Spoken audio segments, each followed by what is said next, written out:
The Virginia Cable Telecommunications Association and your local cable provider presents Cable Reports.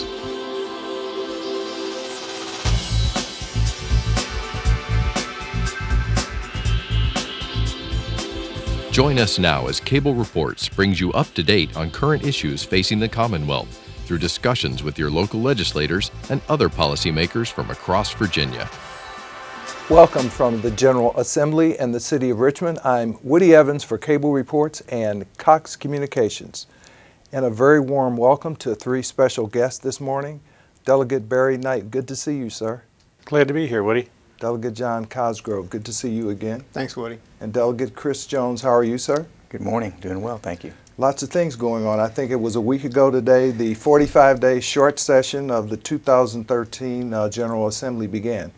Yep. Got a lot going on, and I think the short sessions are sometimes more challenging than the long sessions. And I know there's a lot going on with reference to your district, especially questions relating to the Port Authority. Yes, there are a lot of port-related bills that have been introduced. I had a press conference yesterday where Senator Wagner and myself are sponsoring bills in the Senate and the House dealing with reform of the port and some of the necessary things that are needed to make it more competitive worldwide. And Delegates Knight and Cosgrove were there yesterday, and Hampton Roads community, I think, is pretty well unified in the fact that we need to reform the port. We don't need to privatize it at this time, and we need to make sure that they have the best opportunity to be competitive going into the future as we look at the Panama Canal opening up in a couple of years. Doug Cosgrove, how did this issue get started? The whole port issue? Yes. Well, Woody, there was an unsolicited proposal by APM, Maersk, to actually take over operations of the entire port, as well as deeding over an actual landing site that they have in Portsmouth, and deeding that to the Commonwealth as part of the deal. It's like a 50-year agreement with upfront cash, etc.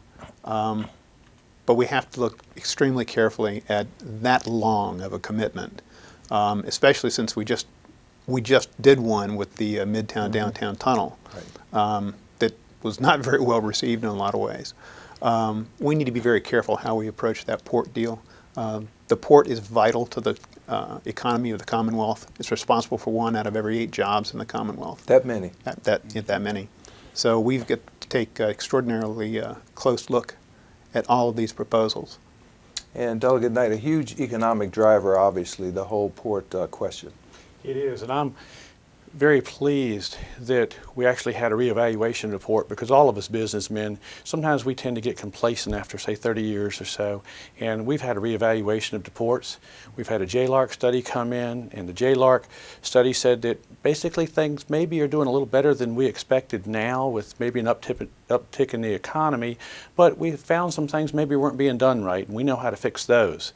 So I'm actually glad we got an unsolicited proposal, and with getting it, I think now that I'm probably going to want to keep the port where it is. It's a tremendous economic engine generator for us, but I think that, I think we've got a better port because of this deal that came down.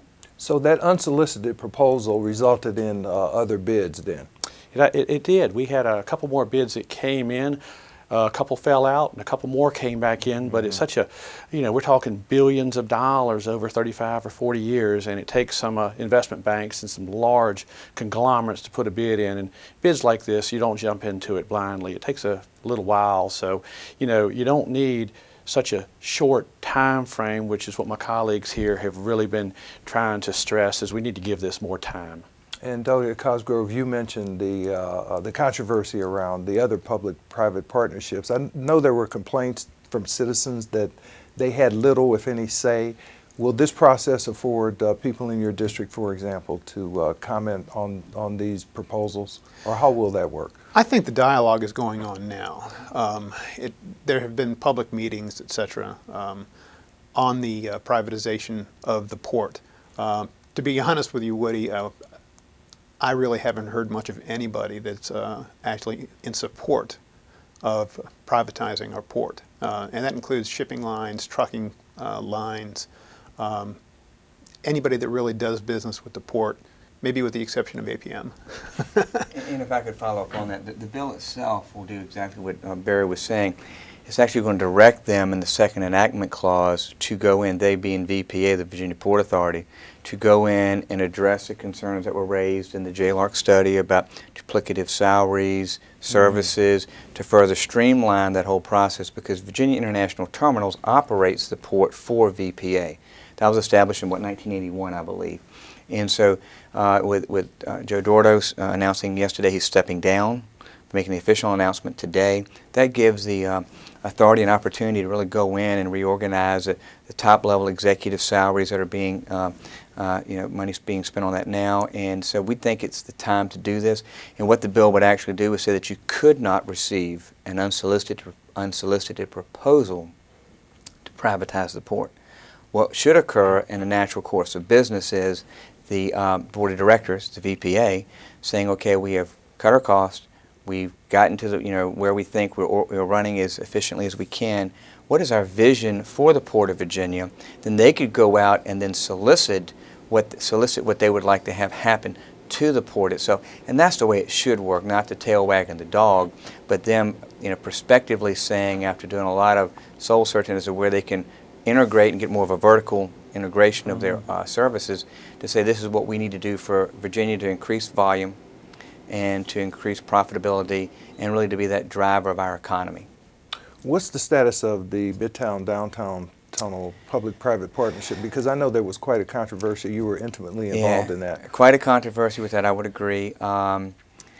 It's proceeding. The contracts have been signed. I've got a couple of bills that deal with the Private-Public Partnership Act, PPTA, that would lengthen the time frames of when a bid is received, and then you announce it, when the key business terms would be announced, so other interested parties could actually participate and be able to give us some more feedback. And the issue I think we had was the fact that while they said that $1.50 was the target, no one ever had any idea that they would levy the toll 4 years in advance to get the $1.50, then have a 3.5% floor escalator each and every year after the 5th year for, how many years, 47, 48 years? And that's the issue. And what we felt, and I'm not speaking for the gentleman because they can certainly do that for themselves, we felt there should have been a higher public investment to bring the toll down to a reasonable rate so it wouldn't be punitive to the citizens of Portsmouth and Norfolk to go back and forth each and every day to work. And the students at Old Dominion, for example. There's another crisis brewing that's going to affect military bases around the state, Hampton Roads, federal employees. It's unfortunately something you don't have much control over, Delegate Cosgrove, and that's the potential for sequestration. What impact would that have? Well, it would be devastating to our economy in Hampton Roads. We have such a large military presence of all of the services. We're mostly thought of as a Navy town, but of course we have a Marine Corps, the Air Force at Fort Langley. We have a Coast Guard station. It would be crushing to our economy if total sequestration were to take effect. Now, we are very lucky that we have 3 of our congressional delegation serving on the Armed Forces Committee. And actually,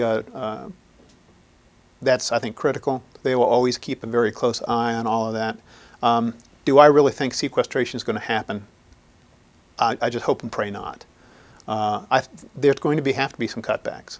But where they will be and what that will do to our area is unknown. We already lost the Joint Forces Command, last year. And that displaced a lot of people. So we'll have to see what Congress comes up with, whether it's continuing resolutions. Luckily, we can't do business that way here.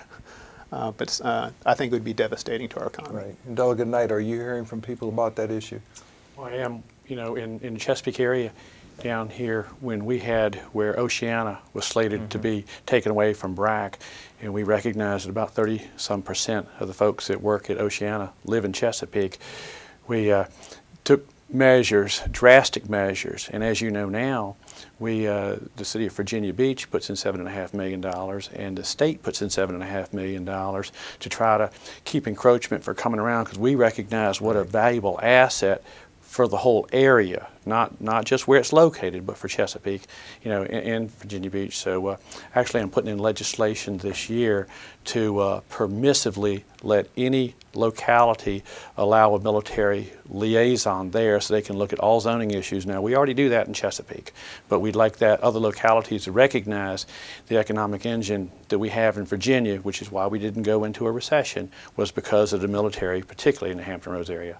Well, speaking of other contingent matters pending before Congress that implicate the transportation proposal that the governor set forth last week is the repeal of a law that precludes states from taxing sales on the internet. That's quite a large percentage of the governor's proposal, along with cutting the gas tax and raising the sales tax and devoting more of the sales tax towards transportation. Where does that stand? Well, of course, it hasn't been heard in Congress. I don't know that I have confidence that something's going to happen this year, notwithstanding anyone's assurance or reassurance that they're going to hear the bill, just because of the way they work in D.C. I think that the sequestration, the budget issues are going to really predominate the first part of the year. That's called the Marketplace Equity Act, I believe, and it would be significant dollars coming back to the Commonwealth, a couple $100 million, about $250, $260 a year. Not insignificant whatsoever. I had something last year with the Amazon bill that Senator Wagner carried, I believe, and so that is a part of the governor's package, along with some general fund money, along with an increase in registration to $15, and keeping the fuels tax on diesel. Personally, I feel like we need to have a larger share of going to Hampton Roads because we have the larger, I guess, need. As far as the identified $18 billion that's an identified need, I think we're, at least half to probably 55, 60% of that in Hampton Roads. And that directly affects our ability to conduct commerce and get to and from work. So I think that whatever plan is finally agreed upon, there's got to be consideration given to Hampton Roads because of our uniqueness with the bridges and tunnels that we have to build. Because you don't build them, one section at a time. You've got to complete them, and they're much more expensive than an overpass or a lane mile of an interstate or primary or secondary road. Delegate Cosgrove, we certainly need a dedicated, consistent source of revenue that isn't dwindling for the Commonwealth to meet its needs. Elimination of the 17.5-cent gas tax, do you think that's a good idea? I'm undecided on that right now, Woody. I will tell you, though, that the gas tax is a dwindling source of revenue. The CAFE standards for automobile mileage are rising drastically, inching towards 50 miles to a gallon. Certainly, the more mileage a car gets, the less fuel the driver buys, the less tax that is paid. It is interesting to note, though, that North Carolina's gas tax is twice what ours is, but the gas costs about the same. So it's a very wide marketing scheme. Okay, so assuming the governor got his way, my per gallon cost for gas would not go down. I can't tell you if it would or if it wouldn't. I don't know. I'm not in the oil business. But I think the governor's package has some very interesting ideas, and certainly a new way of looking at transportation. And I'm sure it'll get a healthy debate in this session. Delegate Knight, what are you hearing, and what are your thoughts on the governor's proposal? Well, my district stretches along from the Atlantic Ocean all the way to the Dismal Swamp along Virginia Beach, North Carolina line. And I go over there and eat lunch a lot. And it is a 20% differential between Virginia's tax, North Carolina's tax. And the differential in price is about 3 pennies over there. And we would be the first state in the nation that I'm aware of to do away with the gas tax. And if we do, I think we have two options. I think the gas price is going to stay the same, and we're going to put the money into the oil companies.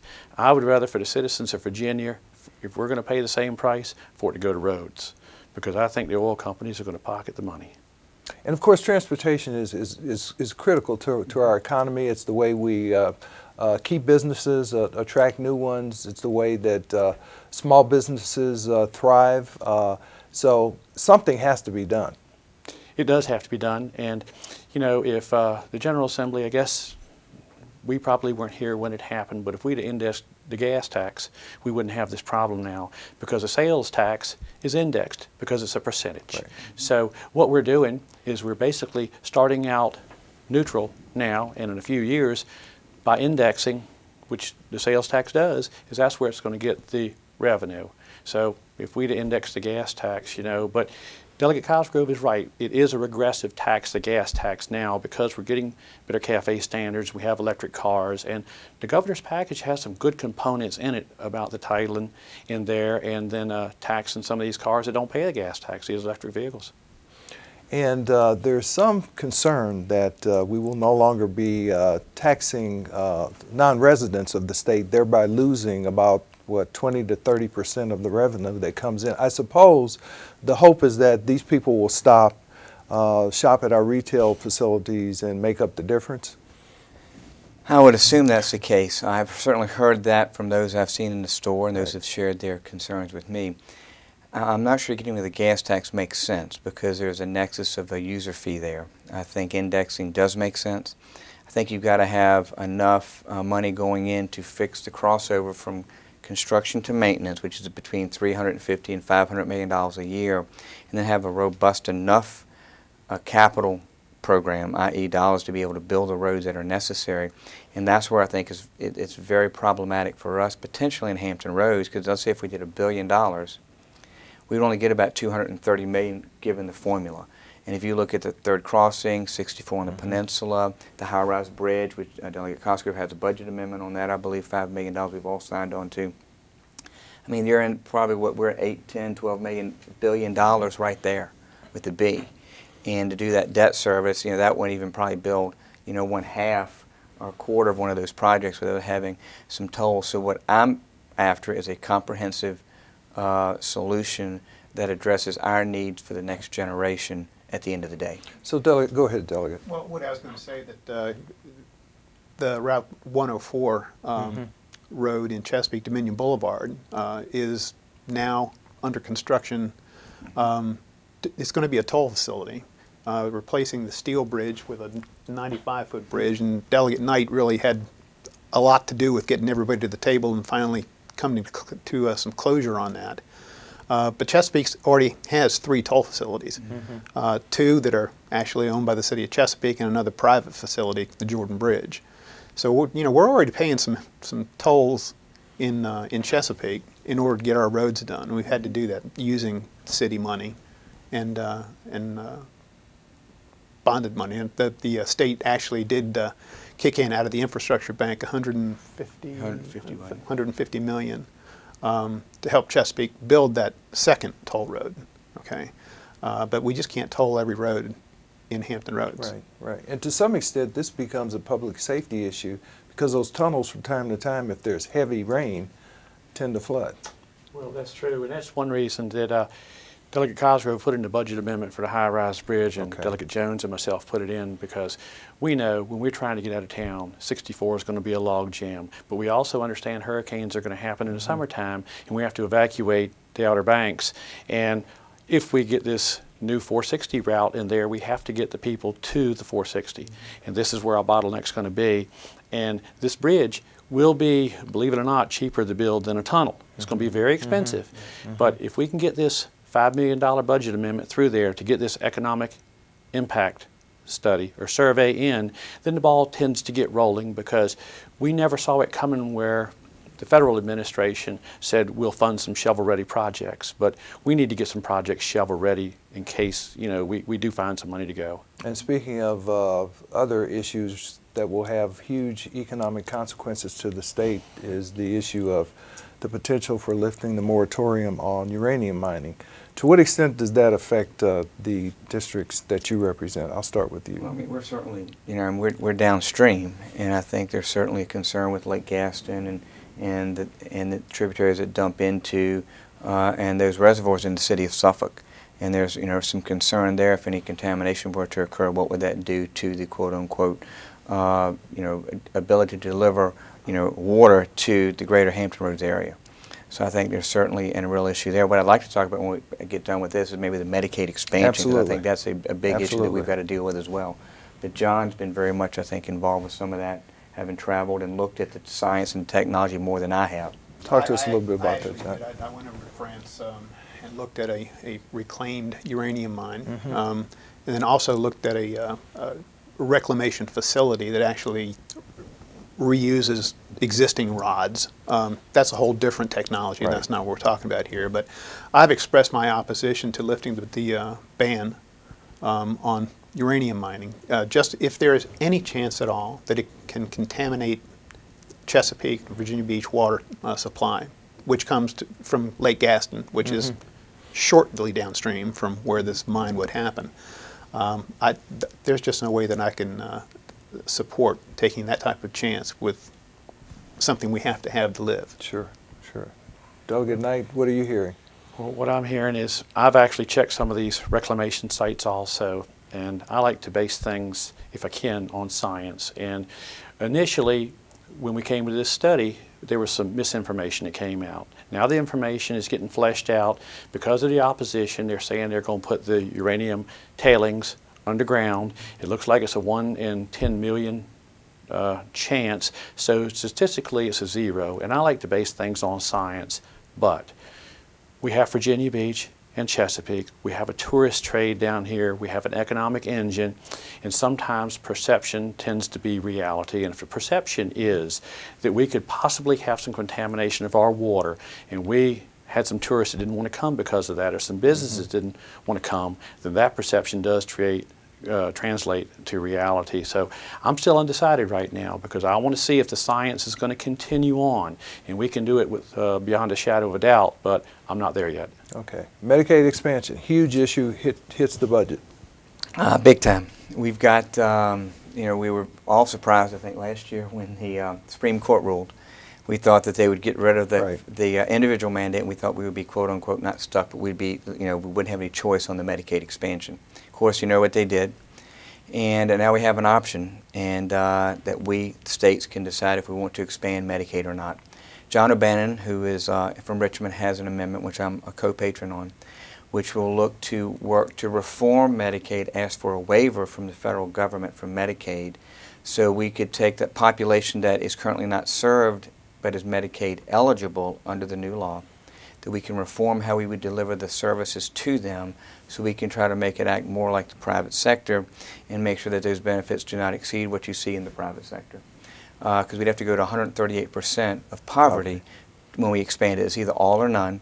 And while they have reduced the cost estimate to about $170-some million over the next, I think, 10 years, because the federal government's paying 100%, then 90%, they're basically spending 30-some cents of every dollar they don't have and borrowing it. So our concern is what we get saddled with, what the cost is, and then how we design it to make sure that we, if in fact the federal government decides not to have a match of 90%, that we could back out of it if they decide to reduce their match, let's say, to 85%. Because right now, for existing Medicaid, if it's $1 cost, we pay 50 cents, and the federal government pays 50 cents. Under the law, it would be 100% for the first, 3 years, I think, or 4 years, something like that. And then it's 90% thereafter. So we want to make sure we protect ourselves, so if they would adjust that percentage, that we could then get out of it. And one suggestion is having a sunset clause that after 5 years, we'd have to reenact it if we weren't satisfied with what was happening in Washington. But I would not recommend that we expand until we get the waiver from the federal government to be able to make those changes necessary. In order of magnitude, how many citizens are we talking about? 350 to 400,000. So are those talks ongoing now with the federal government? Yes, met with Secretary Hazel, Bill Hazel, last week, and he's been working with Marilyn Tavener, who's with I think CMS. She used to be our Secretary of Health and Human Resources here in Virginia. So I think they've had some good discussions, and my hope is there'll be some fruit that'll be born out of those conversations, you know, in the near future, so we can then start laying a process and a plan. But my guess is it'll be next session when we'll really look at the whole issue of the expansion of Medicaid, because we can do it at any time, and I just don't want to make the wrong decision that comes back to really costing us dearly by having our hands tied by a federal program that's state-run. And of course, the other decision that the state has already made, as I understand it, which is separate and apart from expansion, is the question of these exchanges. I think the state has decided not to create and run its own exchange, but to allow the federal government to do that for the meantime. The governor has made it very clear that Virginia will not participate in a state-run healthcare exchange, that we will use the federal system. Whether that changes in the future or not, I think Delegate Jones made it very clear that we have to look long-term. There's not a whole lot of faith in the continuity of the Congress. Okay, what they say today may not be what happens tomorrow. So, and as huge of a piece of the financial pie that Medicaid is in Virginia, we can't take any chances. And Delegate Knight, I take it you share those sentiments? I do. I'm a businessman, and I've got employees, and we've had to pay our own health insurance to be a sole proprietor of myself, and I know what health costs do, but that's the great thing about Virginia is we're citizen legislators. And what I do is I'll rely on the medical professionals like Chris Stolley and John O'Bannon and Chris Jones. And that's their realm of expertise, and I trust them and I rely on their expertise. I know what it costs me in my business, but they're more able to get down in the weeds on this than I am. Excuse me. Couple of surprises. One that related to the State of the Commonwealth address and the governor's recommendation that restoration of rights become automatic under the state constitution. I don't think it was any surprise to you gentlemen that it came to an early demise in a House subcommittee earlier this week. It may be revived in the Senate, but do you think it's going to go anywhere? I'll be surprised. That was one of the first bills that I dealt with when I got here in 1998. I think that the governor's done an outstanding job restoring the rights of those that that have, gave them up when they committed the crime that they did or were charged for the offense and convicted. I think that he has, well intended, they will acknowledge that they have denied about 10%. I think of those applications that have come before them. And I think that he has streamlined the process to where it's fair and equitable, and I don't know that it needs to be changed. I didn't get a vote on that because it's not in our subcommittee, but I would have voted no had I had the opportunity. And right now the process allows the governor on a case-by-case basis to make those determinations. That's correct. And this governor, as the delegate mentioned, has granted more rights back to people than any other governor in the history of the Commonwealth of Virginia. That being said, I think we were all just kind of surprised by the State of the Commonwealth when he came out with that. And we went, what? Yeah, at least I hadn't heard anything about it. So I think there was a little knee-jerk reaction on a lot of our parts, just kind of like, hey, that's news to us. Right, So, right. Yeah, it got quite a bit of applause. So, but looks like I'm going to have to wrap it up. I appreciate you gentlemen being here, Delegate Barry Knight, Delegate John Cosgrove, and Delegate Chris Jones. Thank you for being here. Thanks, Thank you for watching Cable Reports, brought to you by the Virginia Cable Telecommunications Association and Cox Communications. Until next time, I'm Woody Evans.